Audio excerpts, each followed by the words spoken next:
자, 오늘은 우리 어린이와 어린 성가대가 함께 이 종료주일 노래를 불렀듯이 예수님께서 고난을 받으시기 위해서 예루살렘으로 이제 입성하신 종료주일입니다.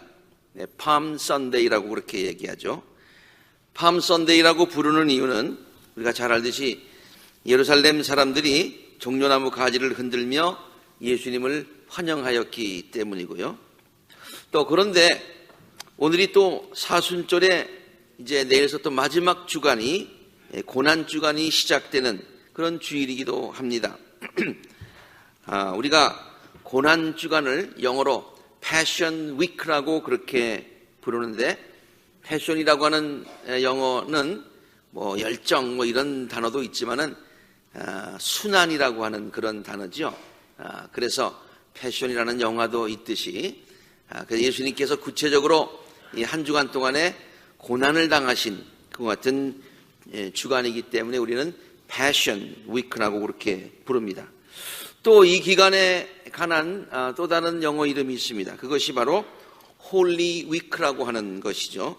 그 이유는 예수 그리스도의 고난을 생각하면서 그동안 우리가 사순절 기간도 우리가 경건하게 지났습니다마는 이번 한 주간 동안 더 경건하게 그리스도의 고난을 생각하며 그리스도의 고난에 동참하며 그 은혜에 동참하는 그 같은 기간으로 지내야 하기 때문이죠.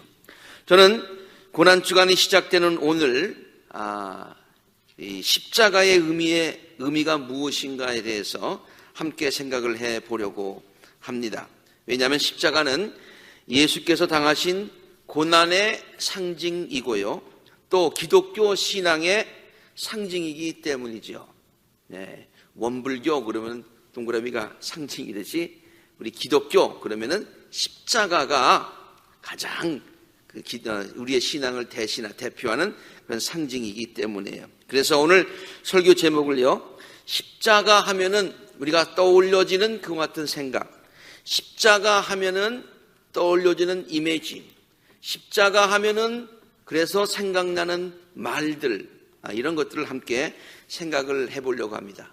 그리고 그냥 우리에게 떠올려지는 말이 아니라 십자가 하면은 반드시 생각하여야 되는 것들, 그런 것들을 우리가 함께 이 시간 나누면서 은혜를 나누려고 합니다. 첫 번째로 십자가라는 말과 함께 가장 먼저 떠올려야 되고 떠올릴 수 있는 말은 대속이라고 하는 말입니다. 조금 어려운 말인데요, 한자로 보면 더 쉽죠. 대속. 이 대속이라는 말은요, 대신 값을 치러준다, 대신 값을 지불해준다 라고 하는 그런 뜻이죠. 다시 말해서 예수께서 우리들이 죽음으로 지불해야 될 죄의 값, 왜? 죄의 값을 치르려면 죽음으로 치러야 된다, 죄의 삭은 사망이다, 그렇게 성경이 선언하고 있기 때문에 우리가 죽음으로 죄의 값을 치러야 되는데 예수님께서 죄의 값을 치러 주셨다는 거예요. 그것도 십자가에서 치러 주셨다는 거예요. 그리고 또 완전하게 치러 주셨다는 거예요. 우리가 더 이상 요만큼이라도 더 이상 보탤 것이 없을 정도로 완전하게 paid in full, 완전하게 치러 주셨다는 것입니다. 그것이 십자가의 가장 큰 의미가 되겠죠. 자, 예수님께서 우리의 죄를 paid in full이라고 했는데 완벽하게 치러 주셨다, 그것이 십자가의 의미라고 했는데 성경과 교회는, 성경은 우리에게 어떻게 가르치고 있고 그동안 교회는 이 성경의 가르침을 우리 성도들에게 어떻게 전하면서 가르쳤는가, 잠시 한번 생각을 해보도록 하겠습니다. 예수님께서 우리의 죄값을 치러 주시는 방법, 물론 우리가 죽음으로 치러야 되는데 대신 죽으셨는데요, 그 죽는 방법도 여러 가지가 있는데요, 예수님께서 그 죽음의 방법을 십자가의 형틀에, 십자가에 달리셔서 돌아가셨다는 거예요. 십자가는요, 가장 무서운 죄를 지은 사람들이 처형하는 형틀이었습니다. 가장 무서운 사람이 당하는 그런 형틀이었어요. 십자가 그 이상의 형벌은 없습니다. 십자가 그 이상의 형벌은 없어요. 그 말은 예수님께서 대신 지불하여 주지 못할 죄는 없다, 그런 뜻이지요. 네. 예수님께서 가장 무서운 죄를 지은 사람이 지어야 되는 십자가를 지셨기 때문에 이 세상에 많은 누구도 어떤 사람이 죄를 졌어도 그 죄를 다 덮고도 페이하고도 남는다. Paid in full. 넉넉하게 우리들의 죄의 값을 치러 주셨다라고 하는 뜻이 있다는 것이죠. 그 다음에요, 또 교회는 예수님께서, 우리가 예수님에 대해서 이렇게 이해를 하고 있습니다. 예수님은 하나님이시고 또 동시에 인간의 육신을 가지신 분이 인간이시라고 했는데, 그러면은 50% 하나님 50% 인간이냐? 그게 논리적으로는 메이크 센스 할 것 같지만은 성경은 우리에게 그렇게 가르치고 있지 않아요. 미스테리인데요. 예수님은 100% 하나님이시고 동시에 100% 육신을 가지신 그런 인간이셨다라고 하는 것을 우리가 성경이 우리에게 가르쳐주고 있어요. 그렇게 가르치는 이유가 있어요. 왜냐하면 반 정도의 육신만을 가지시고 죄값을 치러주셨다면 50%밖에 못 갚는 거예요. 그런데 완전하게 우리 인간이 지은, 우리 요 육신을 가진 인간이 지은 죄를 완전하게 100% 갚아주시려면 우리와 똑같은 100% 인간이셔야 했다는 그런 말입니다. 기독교 역사 가운데요, 예수님의 신성을 너무 강조하다 보니까, 예수님의 하나님 되심을 너무 강조하다 보니까 조금 지나치게 강조를 해서 영지주의자들은 예수님이 하나님이신데 어떻게 그 하나님이 우리 인간의 몸을 입을 수가 있겠느냐, 어떻게 또 우리 인간이 하나님을 죽일 수가 있겠느냐, 그런 일은 있을 수가 없다. 그러니까 2000년 전에 예수님께서 역사적으로 나타나신 것은 하나님이셨는데 우리 인간의 눈에 보이는 것은 하나님처럼 육신을 가지신 분처럼 보였지만 사실은 그것은 그냥 육신처럼 보일 뿐 사실은 육신이 아니었다, 하나님이셨다, 이렇게 가르치는 영지주의자들이 있었습니다. 교회는 그들의 주장을 이단이라고 이미 규정을 지었어요. 이단이라고 규정 지은 이유는 예수님의 하나님 되심을 부인해서가 아니라, 너무 강조해서가 아니라, 지나쳐서가 아니라 예수님의 인간 되심을 부인한다면 아까도 말씀드렸듯이 우리 인간이 치루어야 되는 정확한 죄의 값을 다 치르지 못하셨다, 그런 얘기예요. 그렇기 때문에 예수님은 그저 인간의 몸을 반 정도 가지고 계셔서 반 정도 지불해 주신 것도 아니고, 그리고 또 죽으셨는데 그냥 짐짓 죽은 것처럼 보이신 것도 아니시다, 그런 얘기예요. 영지주의자들은 이렇게 얘기합니다. 예수님이 십자가에 달려 돌아가시지만 그분은 하나님이시고, 그렇기 때문에 인간이 아무리 고통을 주려고 그래도 예수님은 십자가의 고통을 없이 인간을 바라보시면서 웃으셨다는 거예요. 너희들이 나를 암만 죽여봐라 내가 죽나, 그러셨다는 거예요. 잘못된 가르침이죠. 교회는요, 그것을 이단이라고 규정하고 그 이후에 계속해서 고백하는 신앙이 있습니다. 그것은 뭐냐면은 Christ has died. period. 예수님은 죽으셨습니다. 육신을 가지시고 죽으셨습니다. 그래서 우리의 죄값을 paid in full, 다 갚아 주셨습니다 라고 선언을 해요. 그 이후에 다시 부활하시고 그 이후에 다시 재림하신다고 하는 것이 우리 기독교 신앙의 고백이었습니다.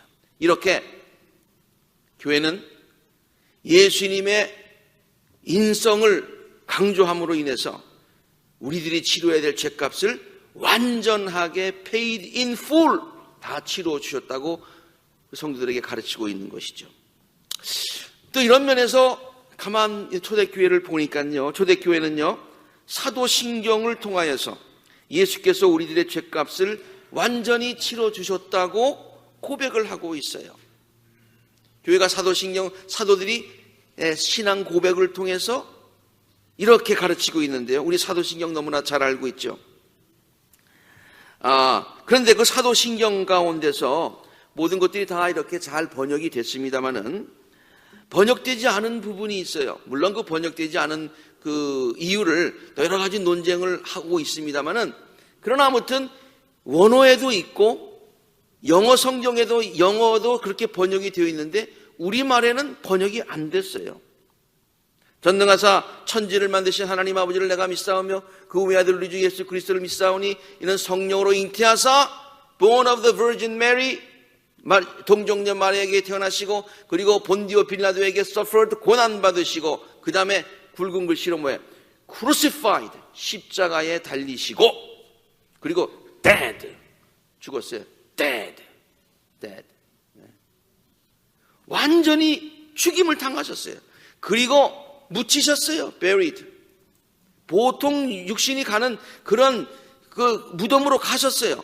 그리고 이 부분이 영어 성경에 한국말에 번역이 안 된 부분인데 He descended into hell. 우리들이 죄를 지어서 지옥에 가야 되는데 예수님께서 십자가에서 죽음으로 죄의 값을 치러주시고 나서 또 지옥까지 가셔서 나머지 뭐 또 못 치른 거 있나 해가지고 마지막까지 싹 아주 그냥 페니까지 싹 치러주셨다 그런 얘기예요.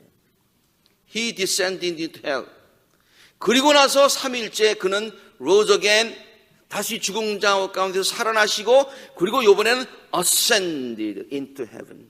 descended는 내려가는 거고 ascended는 올라가는 거예요. 다시 하늘로 올라가셔서 하나님 보좌 옆에 앉으셨다.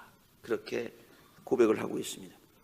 그래서 사도신경을 통해서 십자가에 죽으셨을 뿐만이 아니라 우리 인간이 치러야 되는 육신의 죄값을 치르셨을 뿐만이 아니라 지옥까지 가셔서 완전히 죄값을 치러주셨다. Paid in full. 그것을 우리가 가르치고 성교회가 가르치고 있는 것입니다.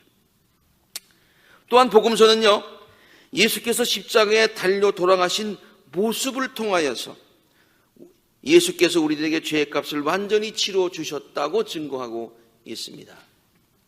물론 그때도요, 십자가에 달려올 때 못을 박아서 죽이는 경우도 있었습니다. 근데 십자가의 고통에 십자가가 힘든 것은 빨리 죽이려는 것이 아니라 가능하면 고통을 길게 가져서 오래 있다가 죽이려고 하는 것이었어요. 그래서 보통 3일 정도 갔다고 합니다. 예. 어떤 사람은 일주일씩 갔다고 그래요. 근데 예수님께서 고난당하신 그 십자가에 달려돌으신 것이 금요일이었어요. 금요일. 그러니까 금요일 지나면 안식일이 되기 때문에 예수님을 빨리 죽이기 위해서 십자가에 못을 박았어요. 그리고 옆에 있는 강도들도 못 박았다는 얘기도 있고 물론 묶였다는 얘기도 있습니다만 나중에 와서 보니까 예수님 옆에 있는 강도는 죽질 않았어요. 예. 그래가지고 다리를 꺾었어요. 예수님은 꺾으려고 보니까 이미 돌아가셨어요. 그래서 안 꺾으셨어요. 예. 그래서 십자가에 못을 박는 경우, 죽은 사람에게 못을 박는 경우는 굉장히 드문 거예요. 그리고 또 면류관까지, 가시면류관까지 한 것은 물론 그가 유대인의 왕이라 해가지고 놀리려고 한 것이지만 그 예수님의 십자가에 달려 돌아가신 그 모습은 그 당시에 보통 십자가의 처형보다는 unusual했다 그런 얘기예요. 네. 그 복음서가 왜 예수님께서 십자가에 달려가신 모습을 그렇게 좀 이상하게 보통과 달리 그렇게 묘사를 하고 있느냐? 그것은 뭐냐?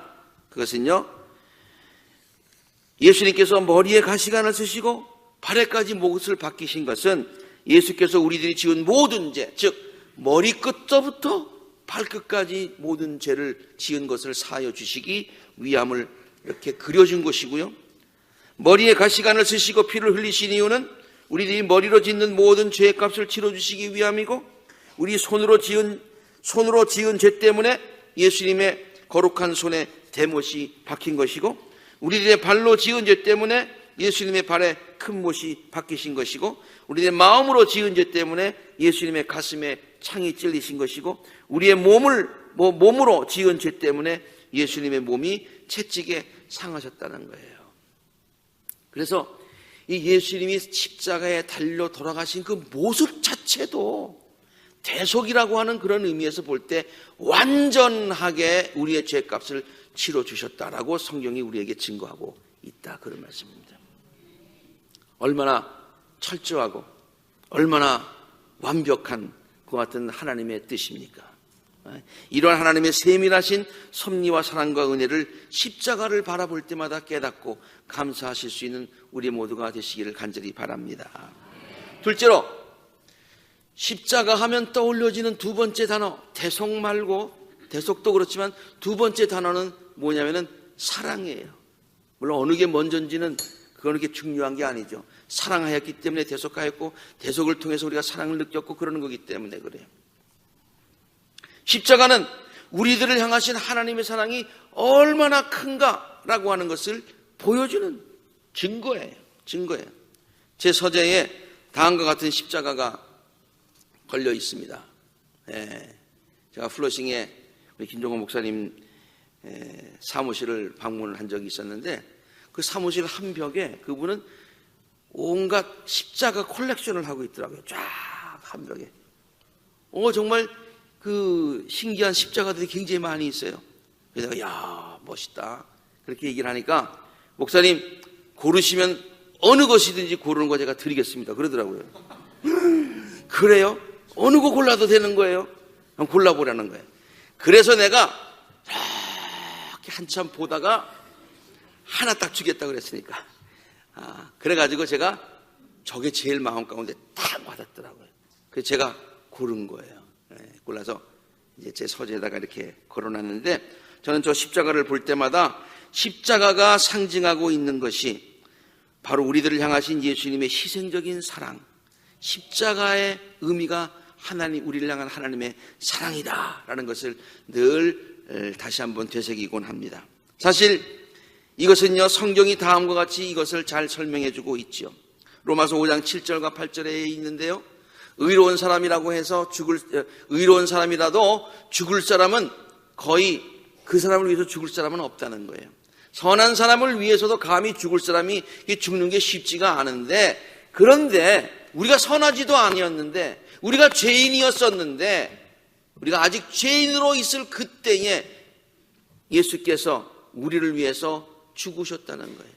그래서 하나님께서 우리에게 주시는 사랑을 나타내셨습니다. 옛날 성경이 더 좋은데요, 우리를 향한 하나님의 사랑을 확증하셨느니라.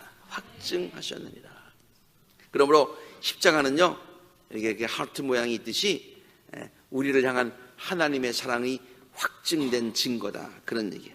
이 설교를 준비하면서 자꾸 이런 복음 성가가 생각이 났습니다. 하루 종일 어제 이 설교를 준비하면서 말이죠, 이 가사가 자꾸만 떠오르는 거예요. 특별히 이 부분에 가서. 그래서 설교하다가 또 밑으로 내려가고 올라가다가 아래층 위층 올라갔다가 왔다가 하면서 이 노래를 계속해서 되뇌었습니다. 예수님 날 위해 죽으셨네, 십자가에서. 왜 날 사랑하나, 겸손히 십자가 지시었네. 왜 날 사랑하나, 손과 발 날 위해 찢기셨네. 왜 날 사랑하나, 고난을 당하여 구원했네. 왜 날 사랑하나. 3절은 내 대신 고통을 당하셨네. 왜 날 사랑하나. 왜 나를 사랑하는가? 왜 나를 사랑하는가? 인간적으로는 이해할 수 없지만은 정말로 하나님께서 나를 사랑하셨다는 거예요. 죄 용서 받을 수 없었는데 왜 날 사랑하나. 왜 날 사랑하나. 왜 날 사랑하나. 왜 주님 갈보리 가야 했나. 왜 날 사랑하나. 아멘. 셋째로 십자가와 함께 떠올릴 수 있는 또 하나의 단어가 있습니다. 이것이 바로 소망이라고 하는 그런 단어입니다. 십자가는 우리들에게 참 소망을 주기 때문입니다. 또한 십자가는 사망 권세를 이기신 승리, 역전극의 상징이기 때문입니다. 여러분, 십자가만 보면은요, 예수님께서 고난당하신 고난당하신 것의 상징이기도 하지만 동시에 그 십자가 그 다음 사건에 하나님께서 그 십자가를 역전시키셔서 부활의 그런 그 사건을 있게 하셨던, 모든 것을 바꿔놨던 그런 역전의 상징이다, 그런 얘기예요. 사람들은 십자가가요 마지막이라고 생각을 했습니다. 그러나 하나님은 바로 그 마지막이라고 하는 그곳에서 역전극을 펼치시지요. 베드로는 예수를 십자가에 못 박음으로 인해서 다 모든 것이 끝났다, 이제 우리를 바둑하는 거 다 끝냈다 라고 생각하고 있는 이스라엘 사람들에게, 당시 유대인들에게 그렇게 얘기를 합니다. 이스라엘의 온 집안이여, 확실히 알아두십시오. 하나님께서는 여러분이 십자가에 못 박은 이 예수, 그래서 여러분들은 이제 다 끝났다고 하는 이 상황에서 예수를 부활시키셔서 역전시키셔서 주와 그리스도가 되게 하셨다. 죽은 그리스도가 아니라 우리의 주님이 되시고, 죽은 예수가 아니라 우리의 그리스도가 되시게 하셨다, 역전시키셨다 라고 하는 것을 베드로가 유대 사람들에게 그렇게 증거를 하고 있는 거예요. 그러면서 베드로는 예수님이 너희들이 죽음으로 끝났다고, 십자가에 달려서 죽었다고 했는데 이제 역전시키신 것처럼 역전시키다고 얘기했는데요. 바울은 그것을 조금 더 앞으로 해서 그건 예수님에게만 해당하는 얘기가 아니라 끝나서 부활하신 것뿐만이 아니라 그 사건을 믿고 그 십자가를 바라보면서 우리 주님께서 역전시키실 수 있다는 그런 믿음을 가진 모든 사람의 삶을 하나님께서 다 역전시켜 주시겠다고 그렇게 얘기를 하고 있는 거예요. 그는 약하셔서 십자가에 못 박혀 죽으셨는데 하나님의 능력으로 지금 살아계시지 않느냐, 역전되었지 않느냐. 이미 우리도 그의 안에서 약하지만 하나님의 능력으로 그와 함께 살아날 줄로 믿는다, 그런 얘기예요. 이 십자가의 역전, 그 역전의 소망, 여기 십자가의 의미다, 그런 얘기예요. 가톨릭 교회가 사용하는 십자가에는요 처형당하신 예수님의 모습이 저렇게 있어요. 그러나 개신교회가 사용하는 십자가에는 예수님이 달려 있지 않습니다. 왜 그럴까요? 가톨릭 신자들은 담대하고 개신교 신자들은 좀 소심해서 무서워서 안 달았어요, 저거? 아니에요. 가톨릭의 십자가는 예수님의 고난을 강조하는 것이고요, 개신교의 십자가는 죽음을 이기고 부활하신 risen Christ, 예수님의 부활을 강조하는 거예요. 가톨릭의 십자가가 잘못되었다, 그런 얘기는 절대로 아닙니다. 십자가를 바라보면서 우리들을 위해서 대신 고통당하시는 예수님의 희생적인 사랑을 기억하는 것, 예수님의 달려있는 그 모습을 보면서 나를 위해서 저렇게 희생을 당하셨구나 기억하는 것 중요합니다. 동시에 십자가의 죽으심을 이기시고 부활하셔서 우리들에게 새로운 소망을 주시고 역전극의 주인공이 되신 예수 그리스도의 능력을 믿는, 예수님이 부활하신 것처럼 우리도 부활할 수 있다고 하는 그 믿음을 믿는 그 빈 십자가, 그 십자가가 우리에게 주는 그 믿음과 소망도 중요하다, 그런 얘기예요. 그 십자가를 바라보면서 이런 생각을 해야 돼. 달리셨으나, 세상 사람들은 죽였다고 생각했으나 하나님께서 다시 모든 것들을 회복시켜 주셨듯이 우리가 십자가를 바라볼 때마다 그 십자가가 주는 그 소망을 생각하면 하나님께서 우리들의 삶을 회생시키시고 우리의 삶을 회복시키시고 역전시키시고 절망에서 희망으로 엠마오로 향하던 길에서 다시 예루살렘의 소명의 삶으로 이렇게 바꿔주시는 하나님의 놀라운 역사가 십자가에 있다, 그러네요. 십자가.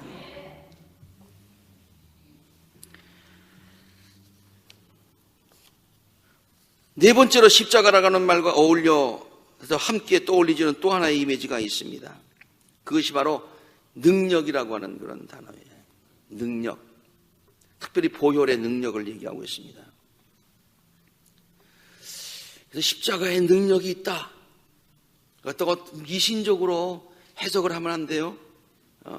무슨 엑소시스트 영화에서 보는 것처럼 십자가를 들고 막 나가면 뭐 귀신이 쫓아져가고, 뭐 십자가를 갖다가 대고서 뭐 기도하면은 뭐 되고, 그냥 기도하면 안 되고 십자가를 붙들고서 이렇게 기도해야 되고, 물론 십자가를 붙들지 말라는 얘기 아니에요.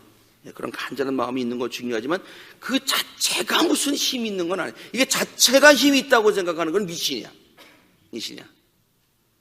그러나 십자가가 주는 능력이 있다는 것을 우리가 믿어야 되는 거예요.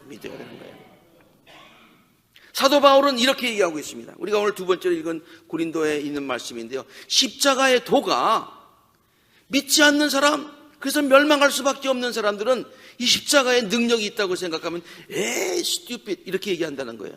그 사람들에게는 미련한 것처럼 보인다는 거예요.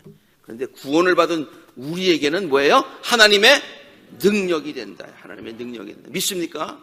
네. 우린 구원받은 자들이잖아요. 그렇기 때문에 십자가의 능력을 믿는 거예요. 그럼 믿으면 믿는 대로 될지어다 십자가의 능력이 우리에게 나타나는 줄로 믿습니다. 십자가는 우리에게 구원을 주는 능력입니다. 없는 자를 풍성하게 하는 능력입니다. 추한 자를 정하게 하는 능력입니다. 약한 자를 강하게 하는 능력입니다. 천한 자를 높여주시는 능력입니다. 병든 자를 일으켜주시는 능력인 줄로 믿습니다. 선지자 이사야가 구약에서 이미 십자가의 능력에 대해서 다음과 같이 예언하였다고 하는 것은 놀라운 거예요. 이사야가 오래전에 예수 그리스도께서 십자가에 달려 돌아가실 때 거기서 이런 능력이 일어나게 된다라고 예언했다는 거예요. 그가 찔린 것은 우리의 허물 때문이고, 그가 상처를 받은 것은 우리의 약함 때문인데요, 그가 징계를 받음으로 우리가 평화를 누리게 됐어요. 아니, 징계받는 거하고 평화하고 무슨 상관이 있어요? 그런데 십자가의 능력 때문에 그가 징계받음으로 우리가 평화를 누리게 되고, 그가 매맞음으로 우리가 병을 낫게 되는 능력이 십자가에서 일어나게 되었다. 십자가의 능력을 믿는 사랑하는 성도들에게 이러한 놀라운 능력의 역사가 일어나게 될 줄로 믿습니다. 마지막으로 십자가라는 말과 함께 떠올려지는 또 하나의 단어가 있습니다. 제자의 도입니다. 4번까지 준비하고서 이 정도는 됐는데 시간이 조금 길어지면 어떡하나, 요건 뺄까 고민을 매일 했습니다. 빼면 안 되겠더라고요. 이거 빼면 안 돼요. 십자가 하면 대속의 은혜와 하나님의 사랑과 능력과 소망과 다 있지만은 우리 성도들이 동시에 기억해야 될 게 있다는 거예요. 이게 뭐냐? 제자의 도예요. 제자의 도. 우리가 해석을 저 마음대로 앞서서 해석하는 게 아니에요. 예수님 자신도 제자의 도를 얘기할 때에, 우리의 책임을 얘기할 때 꼭 십자가와 연결시키셔서 가르치셨어요. 십자가를 지라는 말로 가르치셨어요. 마태복음 10장에 있는 말씀, 자기 십자가를 지고 나를 따르지 않는 사람은 내게 적합하지 않다. 제 목숨을 얻으려는 사람은 잃을 것이고 나를 위해서 제 목숨을 잃는 사람은 목숨을 얻을 것이다. 십자가를 지고 나를 따르라, 이 말이에요. 십자가를 지고 예수님을 따르는 여러 가지 그림들이 있습니다만은 제가 그래도 이 그림이 제일 무난한 것 같아서 제가 한번 골라봤어요. 네. 예수님과 함께 같이 십자가를 지고 따라가는 거예요. 그런데 우리가 십자가를 지고 따르라고 그러면 십자가를 지는 걸 오해하는 사람들이 많이 있어요. 삶의 짐, 가시 이런 것을 십자가라고 생각을 하는 사람들이 굉장히 많이 있어요. 네. 삶의 짐이나 삶의 무게나 우리들이 마땅히 감당해야 되는, 살면서 감당해야 되는 그런 의미나 책임이나 이것은 십자가가 아니에요. 십자가가 아니에요. 이건 우리의 그냥 책임이에요. 그냥. 그래서 어떤 사람은 말이죠, 문제를 갖다가 생각할 때 우리 남편이 나에게 십자가입니다 이렇게 생각하는 사람. 참, 나 그런 얘기 많이 들었어요. 우리 애가 걔가 내 십자가입니다. 아, 왜 그게 십자가라고 생각해요? 부모로서의 책임이지. 예. 남편을 왜 십자가라고 생각해요? 같이 슬픔도 나누고 고통도 나누고 하는 그런 인생의 파트너지. 그거 왜 십자가라고 생각해요? 예. 아니에요. 십자가 아니에요.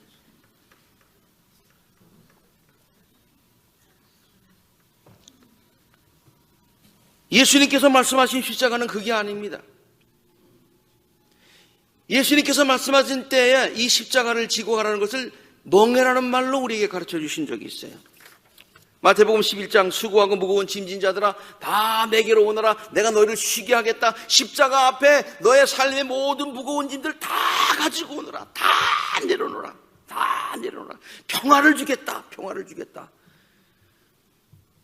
그리고 나서는 나한테 내가 너에게 멍에를 주겠다. 그렇게 얘기를 했어요. 여러분, 짐이 무겁습니까? 멍에가 더 무겁습니까? 여러분, 짐은요, 이렇게 가다가, 멍에는요, 그냥 꿰는 거야, 꿰는 거야. 멍에는 꿰는 거예요. 논리적으로 보면 멍에가 더 힘들어. 멍에가 더 힘들어. 그런데 우리의 모든 삶의 모든 짐, 무거운 짐, 인생의 모든 짐, 모든 것들은 다 주님께서 맡아주시고, 주님께서는 우리들에게 귀한 사명을 주시는 거예요. 사명을 주시는 거예요. 기쁨으로 감당하는 사명을 주시는 거예요. 이 짐은 무거운 것 같지만 지고 가면 너무너무 가벼운 거예요. 너무너무 즐거운 거예요. 예? 목사 얘기해서 미안합니다 하면 여러분 목사하는 건 너무 힘들다고 생각하시는 사람들이 많이 있는 것 같아요. 그럼 어떻게 하십니까? 물론 멍해지요. 그런데 너무 좋은 거 있죠, 나는. 난 다시 태어나도 다시 목사 될 것 같아. 우리 집사람이 동의할런지 안 할런지는 모르겠는데 얼마나 좋아. 얼마나 좋아. 예? 성도들과 함께 기쁨도 나누고 슬픔도 나누고 말씀도 나누고 축복도 나누고 이거 얼마나 좋냐고. 얼마나 좋냐고. 얼마나 좋냐고. 이거 멍해야. 그렇지만 가볍게 지고 가는 축복의 멍에가 되는 거예요. 목사뿐만이 아니에요. 하나님께서 우리에게 주신 제자의 도가 있어요. 우리 성도들이 감당해야 될 것도 있어요. 하나님께서 기쁨으로 주신 것 가볍게 생각하면서 축복으로 생각하면서 은혜로 생각하면서 주님과 함께 따라가시는 우리 모든 성도님 되시기를 주의 이름으로 축원합니다. 네. 자, 요약을 한번 해볼까요? 네. 첫 번째는 십자가 생각하면 떠올리는 단어가 뭐라고 그랬어요? 대속. 두 번째는 뭐라고 그랬어요? 사랑이라고 그랬어요. 세 번째는 뭐라고 그랬어요? 소망이라고 그랬어요. 네 번째는 뭐라고 그랬어요? 능력이라고 그랬어요. 다섯 번째는 뭐예요? 제자의 도. 모르셔도 돼요. 다 이메일로 설교가 나갈 거예요. 네, 그때 가서 확인해 보세요. 네. 고난주간을 보내시면서 우리 모두 십자가를 바라볼 때마다 이런 귀한 의미들이 항상 새롭게 깨달아지시기를 간절히 바랍니다. 십자가를 바라보면서 하나님의 사랑에 감격하시고요. 십자가를 바라보면서 paid in full, 우리의 값을 다 치러주신 하나님의 사랑에 감사하며 구원의 확신을 가지시고요. 위로받으시고요. 새 힘과 능력을 얻으시고요. 참 제자의 길을 가겠다고 결단하실 수 있는 성도님들이 되시기를 주님의 이름으로 축원합니다. 함께 기도하시겠습니다.